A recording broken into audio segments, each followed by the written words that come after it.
arrive late or maybe cancel altogether, but thank you for bearing with the weather and coming through. So we've obviously got a presentation about IR35 with some keynote speakers here. For those who don't know Hubadoo, we are a company that, as it says, provides good people quickly. We have a community of consultants within our business. Most of them are freelancers, but we have a lot of permanent staff as well. And we have a platform that allows our business to provide these contractors at a very streamlined and effective methodology. I'll just give you a quick minute rundown. We have these 5 principles that we work to. The consultants in our community, they've all been vetted. They all have to reach a certain threshold before they can actually come into the community. So how we do that is by vetting them on their skill sets. So everything that they've listed in their CV and their resume, they will be technically assessed by someone who is in their peer group. So if you're a network engineer, you'll be assessed by a CCIE. If you're a project manager, you'll be assessed by somebody who's a Prince 2 qualified expert. So we have 2,500 vetted quality consultants. The second principle we live by is transparent fair pricing. We've got a very simple business model. We put 10% markup on top of the consultant's rate. Now, of course, with IR35 coming down the line, a lot of things will be project-based, milestone-based, with payments not paid on T&M, but paid on outcome, and obviously we'll hear a lot about that in the future, in the next half an hour. Availability and flexibility. Because we've got this community, and a lot of them are freelancers juggling 2 or 3 different contracts, we can provide consultants pretty quickly, and they can be available for short-term pieces of work, part-time pieces of work, as well as your longer duration pieces of work as well. The platform that we run allows you to have direct contact with these consultants, so we're not a recruitment agency. We don't try and step in the middle. We can do if you like, but generally we like our clients to engage with our consultants via the platform. And the last principle that we work with is obviously wherever we can, we'll try and automate the process, but wherever clients or consultants need us, we will obviously step in as with a face and a voice. We don't want to be a faceless business. So that's our principles, and what I'm now going to do. Final speaker, Stuart. We have, I think about 7:30, 7:45, we've got pizzas coming through as well, so hopefully Stuart's going to take us through that, and we'll have a little close-up from Jay. Right, good evening everybody. So that's a picture of me, obviously not, don't wear glasses. So what I'm going to talk about this evening is how a service-based SOW model I've been very optimistic with the word simplify. Let's go with that. Let's simplify IR35. So, as I mentioned, my name is Stuart Juggins. I founded a company called Ardent. Just to give you a very brief intro to my background, I've built and ran several multi-million-pound consultancy businesses. Recently for the likes of Adecco, Experience and Manpower, you may have heard of some of these. They're the 2 largest staffing organisations in the world. My background is not actually recruitment, so formerly I was the head of professional services for a number of organisations, my last one being a company called Getronics. So my background is technology, it is consulting, it is solutions, so I bring a solutions-based approach to this world. And I moved into recruitment in 2012, good question, don't know why I did that, but I made that choice, and here I am today. So I founded my business in 2018, and it was off the back of the work I've been doing in the industry for Manpower, for Experience and some other agencies. So, who are Ardent? Well, we are a consultancy. We only advise the recruitment sector. What we do is we advise them and educate, involve their businesses to provide true outcome-based services. You may have heard of those in the industry as statements of work. I'd actually like the term statement of work. Let's go for that for a second. So, without being too egotistical, I am the industry expert. I'm the person that people come to run these types of businesses for them. I have done it 6 times now for the largest. So I like to think I know how to evolve a recruitment business to do these types of things. And what we really do is we advise on how an organisation like a recruiter should do the proper things. And you're probably sitting there thinking, why am I talking about recruitment businesses evolving into consultancy services? Because it all leads towards how they can drive IR35 solutions in the right direction. So, just in the last 9 months alone, We've done this for over 30 organisations, global to local businesses, so we work with very small and very large organisations. And what we do is we do pretty much everything. Traditionally, we come in and start with a strategy piece, so we build their business plan, their playbook, as we call it. It's a 2-3 year roadmap of how they're going to execute these services, what they're going to focus on. And when I talk about those services, I'm talking about really what are they selling. So is that infrastructure services, is that development services, is that accountancy services? We're very agnostic to that. We don't care. We're there to drive best practice. We execute a lot of those services on their behalf as well. So we coined the phrase in the industry, statement of work as a service. My background is a bit of a cloud technologist, so I coined this horrible phrase, which even I chuckle at now. It's all about a utility demand-based model, so that the organisations that I advise can really execute this properly. I'm a real stickler for this. The beauty that I have is I can walk away from clients who are not doing the right things. So I only choose to work with agencies, some of them you may know, who are doing the right things, investing in doing the right activities, and not doing blanket pseudo statement of work consultancy traditionally the way they were doing it. So included in all of those things is a lot of consulting and a lot of IR35, unfortunately. Some of my clients, just recently, some as you may know the names of, some very big ones like Resource Solutions and Michael Page, the Foss Associates are quite a big one, all the way to very small organisations like Quanta, who are quite a small consultancy. And I really work with these guys to drive their business in a particular direction. And they'll either have a view that they want to do this for financial reasons, or ultimately they're looking to drive better tenure and stability with their clients. Some of it is defensive. The ones that are doing it defensively, I typically don't work with. I'm much more interested in a proper approach. So what are we going to talk about this evening? Very quickly, just give you a bit of an insight into the market and industry position, why this actually exists, not just IR35, but other reasons. A bit of clarity on what an SOW is and is not, crucially. And then how does an SOW and IR35 actually relate? And there is some very clear separations between the two.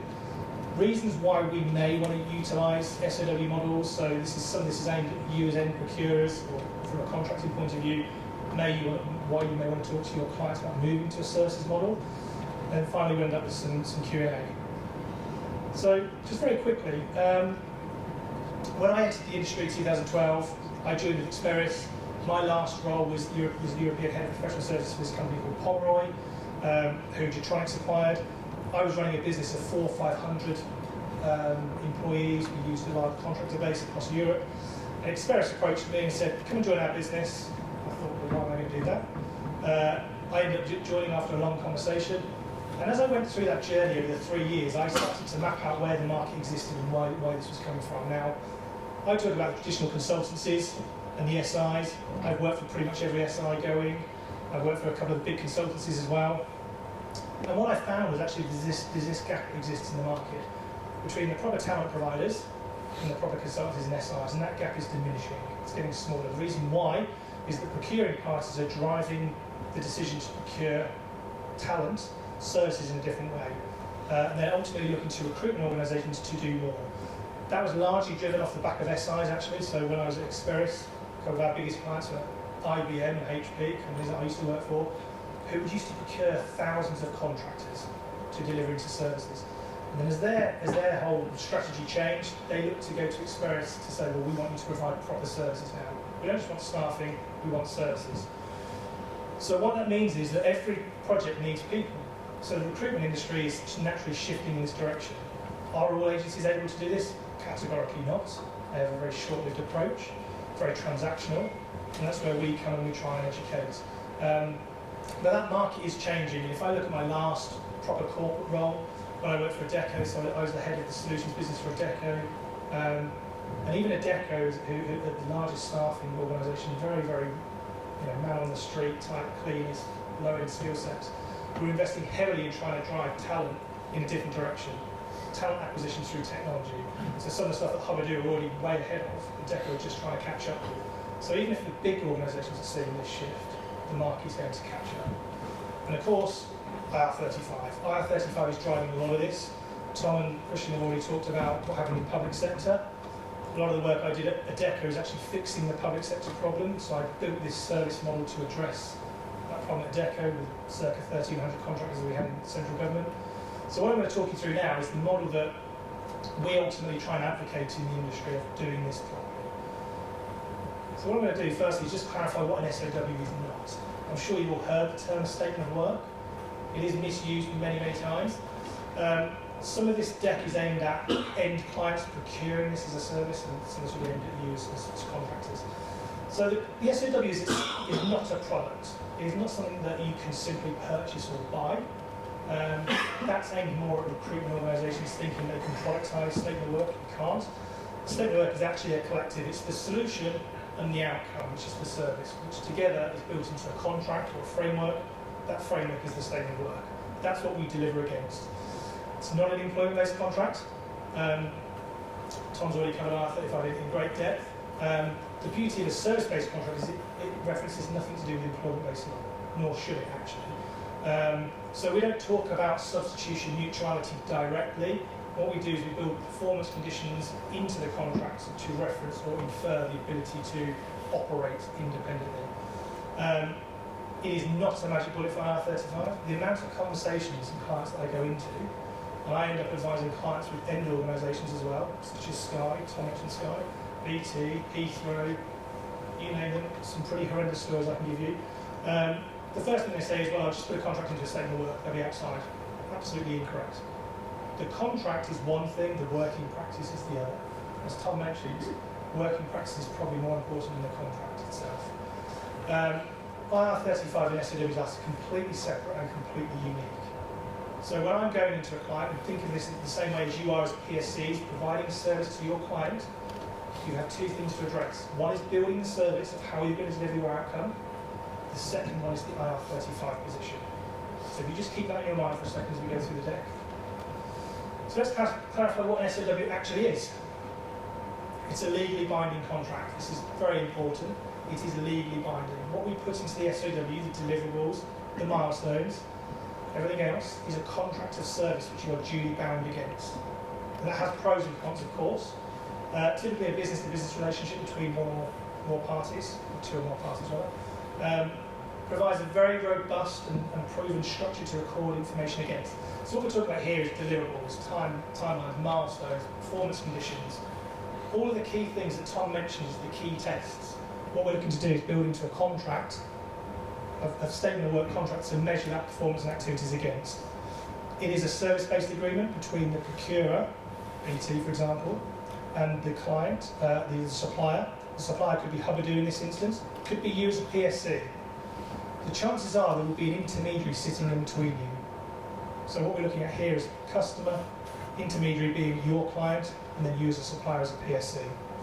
And that depends upon the contractual and commercial channel of how we build these things moving forward. And what it can be done, and it's been proven, it can be used very effectively to enforce compliance. So how do we enforce compliance? We'll talk about that in a second. But it can be used to absolutely defend your position of delivering something, delivering an outcome, whatever the outcome is, and arguing that point back into the end customer and proving that that has been validated. And it also gives the ammunition to defend that point. So I don't want to recap on too much of this because Tom and Christian have already covered these, but the key tests: substitution, supervision, financial performance and liability, and then obviously mutuality. What we're looking for is the majority, not the individual. So Tom mentioned the substitution one, the government. I used to work for the Foreign Office as a contractor many years ago. And just because I couldn't substitute myself and I actually had to use their IT, their equipment, I still had substitution clauses in. I couldn't affect those, but other things were measured: mutuality, performance conditions, and it's the whole of the individual parts. When I look at substitution, when I look at building a service, I'm actually looking at parts of the service that I could substitute. So even on a security cleared program, could I substitute part of my service, obviously subject to data and privacy, to somebody, a supplier, to provide part of that service on my behalf? That is you operating as a business to deliver the outcome. So how do IR35 and SOW relate to each other? Well, to drive a true outside engagement, we need a contract of services. I have a very, very clear, simple view of this. If you're inside, you should be an employee, or it's an employment-based contract, quite frankly. If you're outside, it should be a service-based approach. There are obviously areas in between that. Tom can talk about those, he's far more educated than I am. But that's the view that I push, is the service-based approach, because it gives mechanisms and levers to measure against. And those measures and those mechanisms are the deliverables and the milestones. I'm sure you've seen these in a statement of work contract. They can be very broad and very ambiguous, and can be very, very definitive. It does depend upon the engagement as to how definitive you want those. A lot of the work that we do with clients and customers is educating them on actually how to build a proper deliverable, how to map out dependencies, how to understand where your ownership starts and where the client starts, and understand how to push that back. The supply channel, which is you guys, the whole supply channel PSC should have the freedom to operate and deliver as they see fit. And what we're trying to do through a service-based engagement is provide that flexibility, provide that independence, so you can be measured, checked and balanced against those activities. So of course we put a lot of reporting in place, reporting on your side, reporting on the customer side. It's all about building an audit trail and compliance, so you can defend your position, but then equally the customer can defend theirs. So what goes into the SOW? Quite simply, I touched on these earlier. We have the solution and we have the service. And it doesn't have to be a statement of work, by the way. I mean, it's just a term that's used in the industry a lot. It can be any type of contract. But ultimately, what we're looking to do is understand what's the client's problem. What are we there to deliver? That could be to install some software, deploy some desktops. That is the problem. The service is how we're going to measure the performance. How are we going to get paid? How are we going to make sure the client is doing what we need? Where do the dependencies lie? That is the service. That is what you're paid and measured against. That's where we start enforcing working practice and behaviours. And all of that goes into the contract. The contract is the statement of work, or it could be a PSA or an MSA, any type of contract really. But what it does is it defines that success criteria. And that success criteria is fundamental. It must be in there in order for you to measure and track. So why do we use SOW? Many, many reasons. Some of this is aimed from the client side, some of it is aimed from your side, the PSC. It could be aimed at the intermediaries, so the recruitment organisations themselves. And they're probably guilty more than most of getting the mismanagement of SOWs to where we are today. It was traditionally used as a procurement bypass. Organisations would restrict headcount. Agencies would spin up a consultancy business through a statement of work and put PSCs through the consultancy model, with no real deliverables, with no real teeth. Tom used the term there, teeth, but no real teeth to hold accountable deliverables against. So as we look past April and we look at reasons why to do this, what we're looking for is, from the client side, we're seeing this specifically a lot more. So a good thing with IR35 is it's changing buying behaviours. What I'm seeing when I go and talk to end customers, I'm talking to one at the moment, Heathrow Airport is one customer I'm talking to directly with one of my clients, is it's changing buying behaviours. So they're starting to look at other ways of procuring that talent and looking at a service-based approach. The reason being is they want specific measurable targets and performance. They want financial and technical elements to measure against. Some of this is a massive cultural change for some organisations. We all know that the banks have done the blanket approach. They've done that from maybe a risk position. Give it 6-12 months, that'll probably reverse. In fact, it's already starting to reverse. They want the ability to procure services in a different manner. So rather than just procuring a team, they want to procure an outcome. They want to share that outsourced risk. They want definitive budget and project impact. They want to know how much it's going to cost. So time and materials, fixed price. They want accountability, reporting, compliance. Really, really important things here. This is the audit trail, to prove that you are doing what you should be doing, and when you've done it, you should be paid. And if the client has failed to give you what you need, you should still be paid. Because ultimately, where does the dependency fail? And that's the biggest hurdle for these companies to get over, is that if they failed, it's very visible they've failed. We look at reducing and removing risk, liability or exposure. So every service that we build, we look at how we mitigate that risk. And I'm sure you know how to do that in your respective fields. If we're looking to deploy some software and we're reliant upon a third party, how can we mitigate that risk? How can we manage that in a different way to make sure it doesn't stop us from delivering our service? And then of course, the largest one that I end up talking about the most at the moment is workforce transformation, which is, I've got a set of contractors, they've been deemed inside. I'm doing one right now, doing several right now actually, but one is at Heathrow, an engineering organisation. EY are advising Heathrow to determine the status. Lo and behold, EY being a tax advisor, they're all inside. It doesn't matter what their contracts say. Their contracts are really robust. They're on a supplier agreement. They're on a service-based provision. They have statements of work. But EY have just taken the view of minimal risk. They're all inside. So I end up having to come in and advise not only my client, but also the end customer, and sit down with companies like EY to understand and map out how it actually changes. And I take a very different view to this, and I'll ask Tom to put his fingers in his ears for a second. I genuinely believe that 90% of roles can be outside. We could build a service to manage the performance, to move that role outside. It always fails because the end client will not allow it to happen. Or they can't get their head around the culture and how it needs to change to drive that behaviour. Once they get their head around that, then the whole market will shift. And there are now industry stats and analysts that are coming out and saying over the next 5 to 10 years, 50% of all talent will be procured through a statement of work vehicle. So it is massively shifting in this direction. So IR35 is around, unfortunately, to stay. It's not going to disappear, I don't think, as nice as that would be. Give me a bit of a holiday. But there's many, many reasons to do it. Commercial, validation, removal of liability, many, many reasons. I suppose for you in the room that are PSCs and contractors, you're thinking, what can you do? You may actually operate through an SOW at the moment. It's having the ability to go and push your customer, your client, to think in a different way. There is much more options available, and just because you've had a status determination today that says you are inside, you are not bound to that. We have the ability to push that back and change that if the customer is receptive to engaging in a different way post-April. This is one of the ways of doing that. So, in summary, the SOW, the service-based model, let's call it that rather than SOW, provides us with a robust, tested commercial framework. When I say tested, it's used in government a lot. In fact, any of you deal with government? Show of hands, okay? Yeah. So the majority of government frameworks now are to drive outcome-based services. There's particular frameworks that will only procure talent as outside, all driven through this type of model. Does not move the contractor, does not move you outside per se, but what it does, it allows us to build a lot more compliance and rigour into the process, when done correctly. Key thing there. Provides ample opportunity, so for yourselves, as PSCs, ample opportunity to push that commercial scope, look at additional clients, to look at how you can substitute tasks and elements into your service to what you provide your client. And then for your procuring parties, a lot more commercial control and rigour.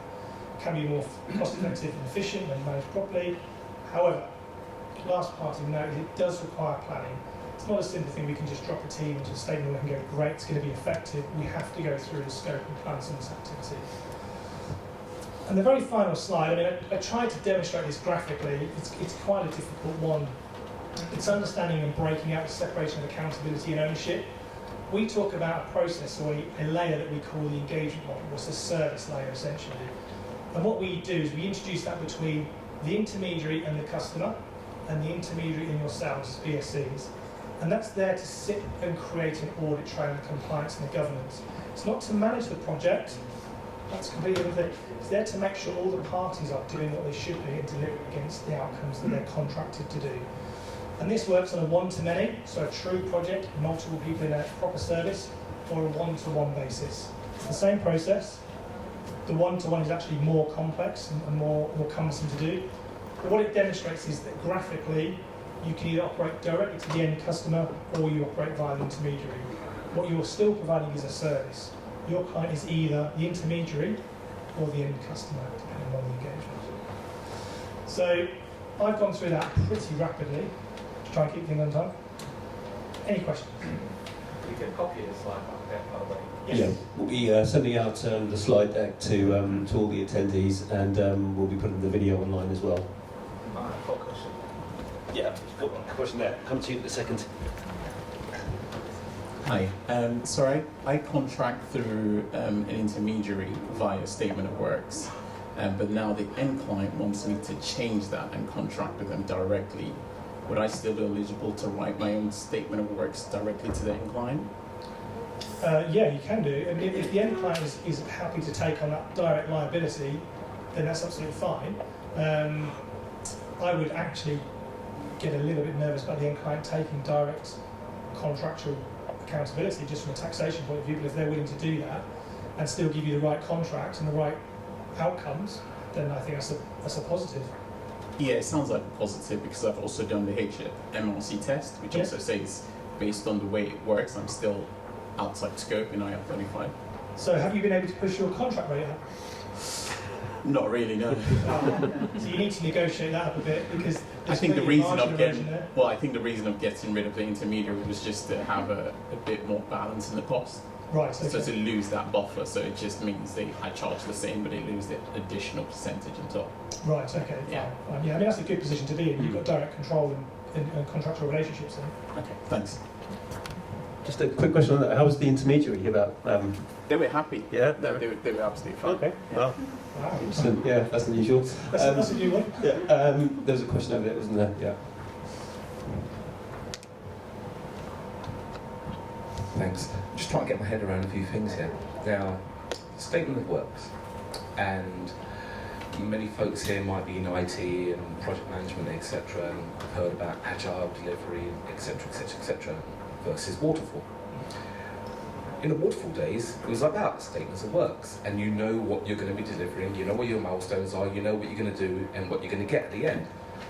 But agile is not about that. You kind of don't know exactly what you're going to get. Now, how the heck are you going to make an SOW around something you're not 100% sure what it's going to be? So, good question. So in an agile environment, if you're looking at sprints and epics, what we ideally try and work out is what does the epic look like. You can't define that 100% accurately. What you have to have is a slick change process.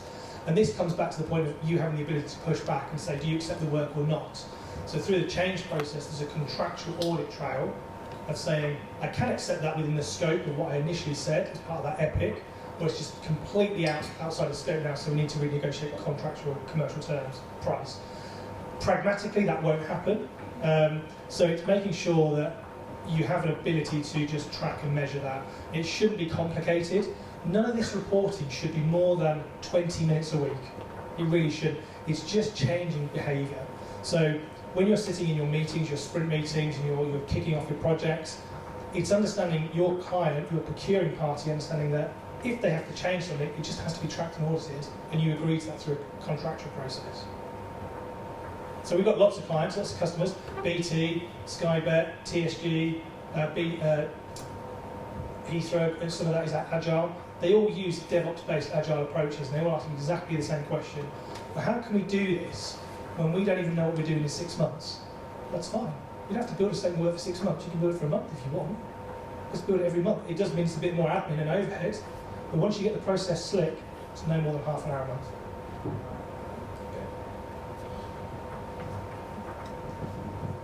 Anyone else with a question? There? Other side of the room.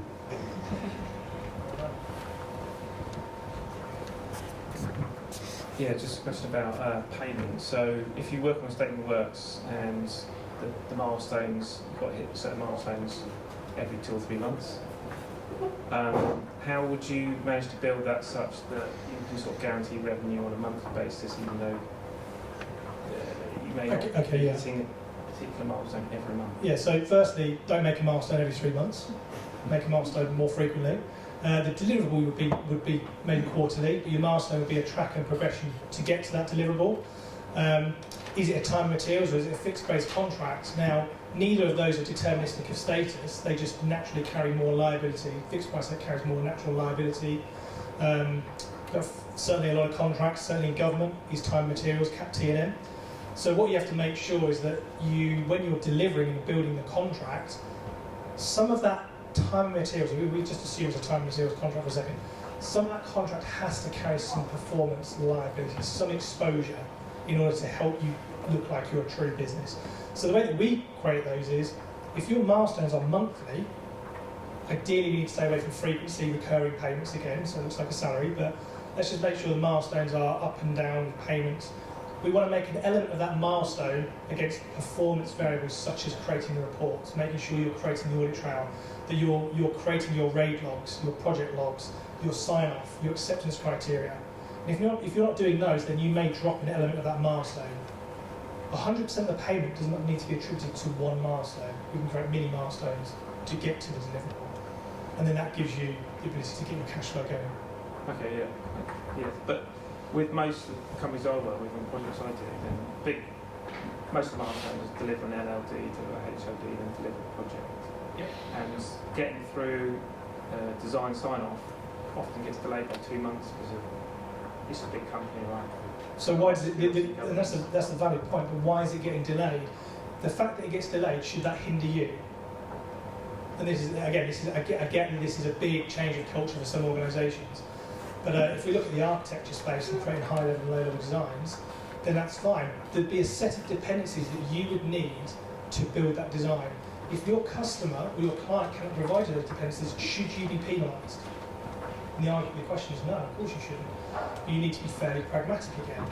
So it's making sure that if we know there's going to be slippage, you're tracking and reporting there is going to be slippage.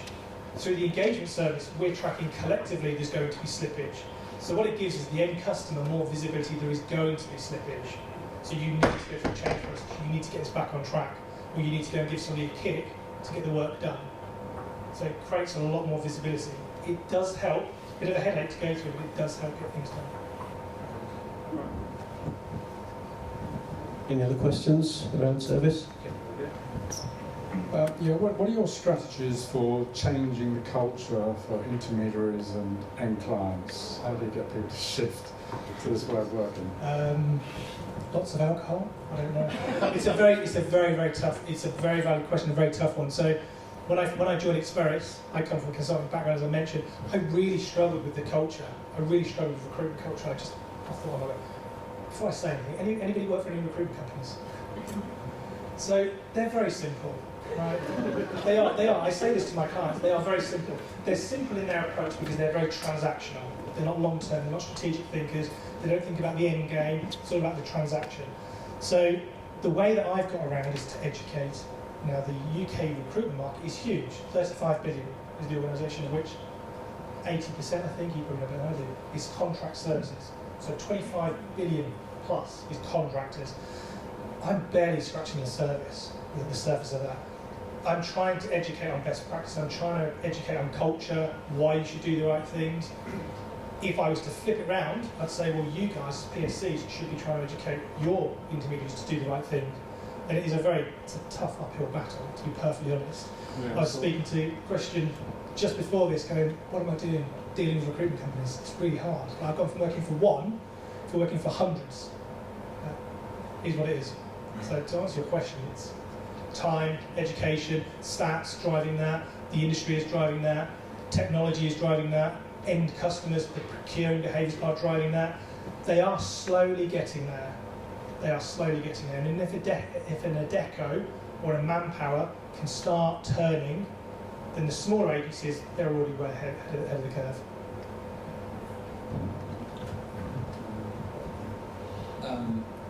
So it's a similar question actually. Anything you can do to get rid of the recruits out of the process is great as far as I'm concerned. But I think it's a very big change you've got there because, I mean, for example, on the contract I'm working at the moment, I've responded to an RFP, I done a pitch down at the company, I got the job based on that.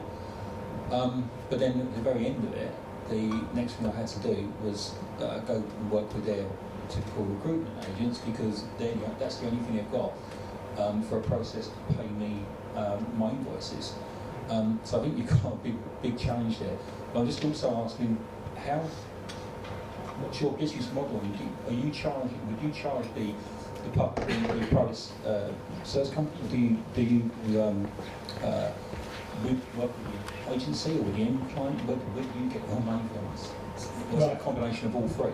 Yeah. So quite a few questions there. So firstly, we only work with intermediaries. We do not work directly with end customers. If we go into an end customer, we are supporting an intermediary. So we're sort of trying to take this evangelical view of let's change recruitment. Bit broad to say that we're going to achieve that, but that's what we're trying to do. So what we do is we educate the end customer, we educate the intermediary. Who pays our fees? The intermediary does. And they're paying our fees for one of two reasons. in that they need to go through this transformation process and they really need help. This is the defensive approach, not our favourite way. The majority of clients that we work with are going through this journey because they see the long-term goal. They see that in 2-3 years we want a consultancy business, we want to do this properly. And as part of my sales validation and my team's validation, if we go through that sense check and we think they're not doing the right things, we simply walk away. Sounds very, like I said, evangelical, but we do because we're in such demand that we're able to do that. So we only want to work with agencies that are doing the right things. And we are seeing some other agencies that are naturally starting to do the right things now as well. Does that answer your question? I think just on that point, I mean, we deal with clients directly, and clients all the time. So, and it does vary in terms of how quickly they can accommodate change. There's a whole change to go to a service-based approach or to put roles outside of IR35. So the bigger the company, generally the harder it is. There's a lot more bureaucracy, corporate guidelines. But I'll give you an example of some public bodies we worked with. So 2 years ago, when it was brought into the public sector, V&A Museum, Natural History Museum, two of our clients, they went through that process. It was a culture change. I think culture change has been mentioned quite a bit this evening, and that's exactly what it is. It's a culture change. Went in to see them in January to see, obviously what the plans are for this year, and we went through roles being outside of IR35, and they ticked every box. I mean, that it took them a year, maybe less, to get to that stage, but they were completely comfortable with it now, and that was introduced 2 years ago. So I think there is a cultural shift that needs to happen, and we've been working with our clients directly on that. And of course, like I said, the bigger the customer, the harder it is to get them to change. But we can certainly assist in that and provide advice and guidance to end clients on those aspects.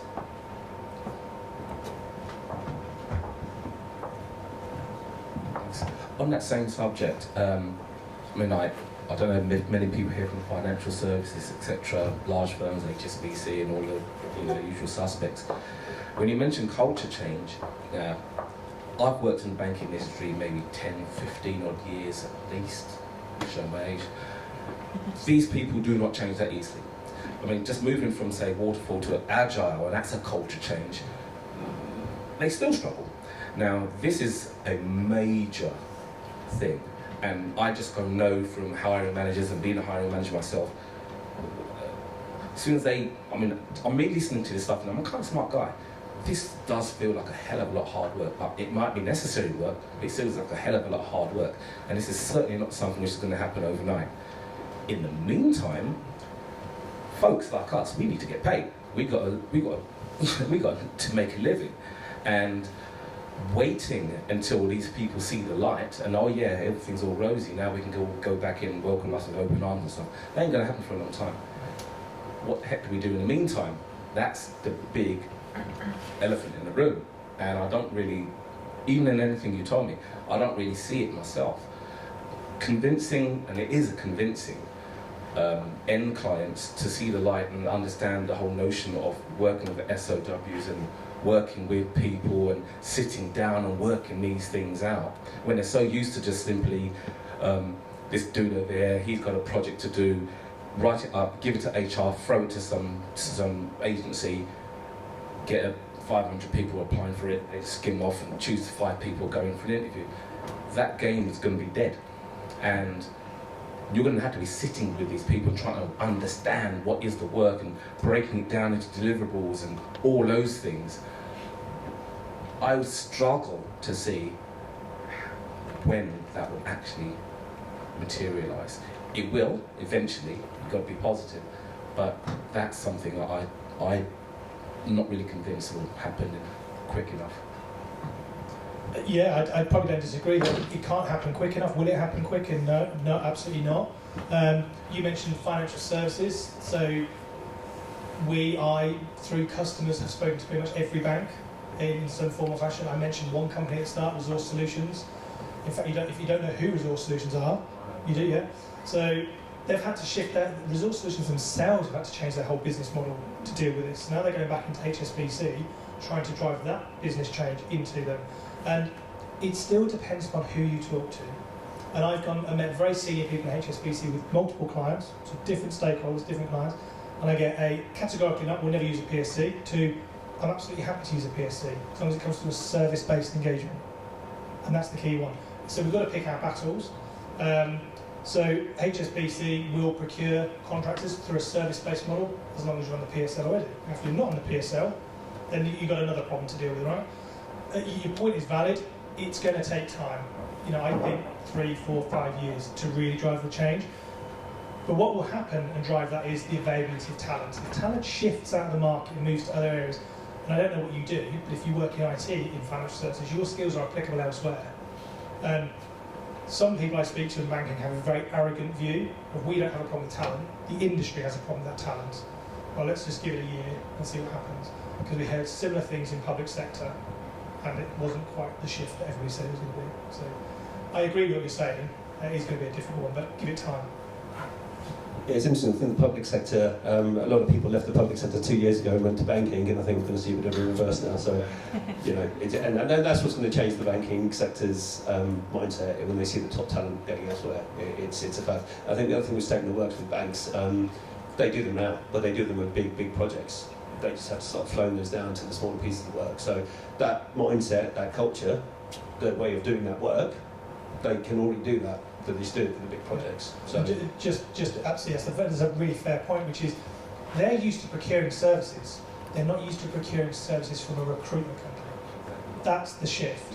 So what we found is educating salespeople, the organisations, the recruitment organisations, to have the right conversation with the right stakeholder.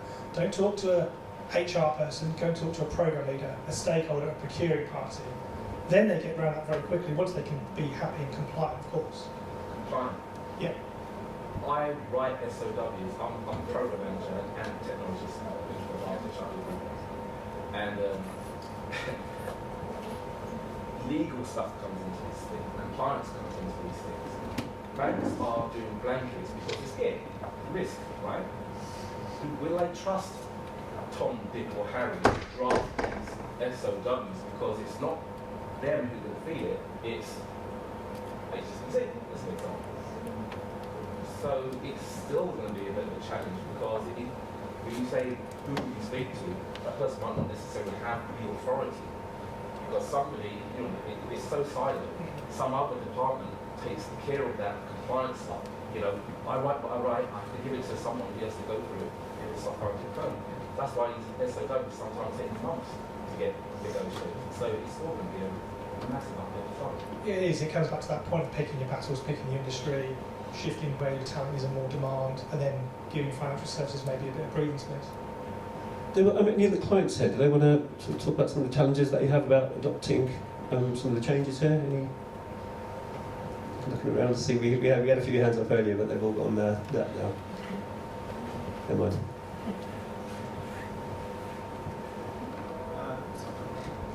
Just one question. Do you think that the project sort of based services model will apply, for example, where whoever do get a call and has to is asked to put 50 consultants into a particular business, and it will apply then because that it makes more sense. And then in the next engagement, they get one guy in a smaller company, which IR35 still applies to. So you get a mix of project service agreement plus you get some of the current ways of working.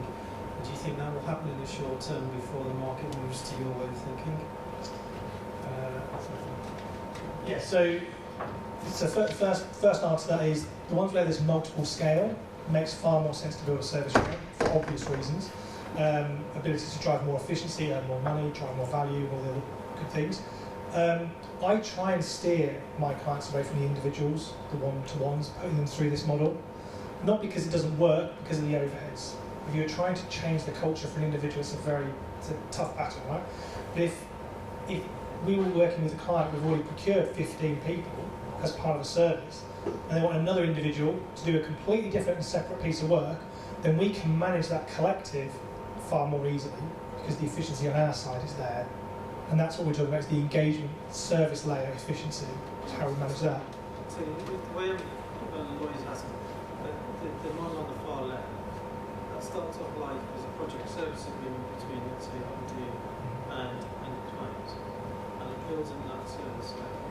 Front end of the contract is a series of stable conditions that don't really change. It's the back end of the contract that we're really interested in, your schedules which isolate pro forma statement of work, and change management processes, all of this good stuff. And so you would have a pro forma contract to hand that would do technical compliance. Then you would have to mirror to some degree the relationship between what you do and the contractors, whether it's on a project-specific basis, which is what you've just alluded to, or otherwise you could theoretically also bring into that contract circumstances where as well. So what you're talking about is a precedent which could be worked out. I've done this before for project services. Lots of moving parts, which is almost a bit picking case if you don't find it. Absolutely. That's not such a big step change. Banks I accept actually, banks are incredibly siloed. For example, we've had a look at the RBS addendum dealing with IR35 and the way that's managed. It's unwieldy, it's typical bank speak, it's just like whereas the Sky addendum, very slick, very well thought through, just quick, instant transaction. So in summation, what I'm thinking is, what I'm saying is eminently possible, but the right suite of documents and gives you that the right path. Any other questions? Okay, I think we're pretty much done. So, listen, thanks for everyone for coming. I hope you found it useful. Certainly from a Hubbard perspective, we've been conscious of IR35 for a long, long time, and we feel that we're in a very good place to help you as consultants or help you as clients. If you need that help, we've obviously got a great panel of experts here, and we can bring them into your business to assist if you feel that's necessary. Meanwhile, we've got some drinks and pizzas arriving in about 5 minutes. And I just want to say to Silke at the back there, who's our marketing lady, thank you very much for organising this. Great job, thank you. Thanks for everyone coming.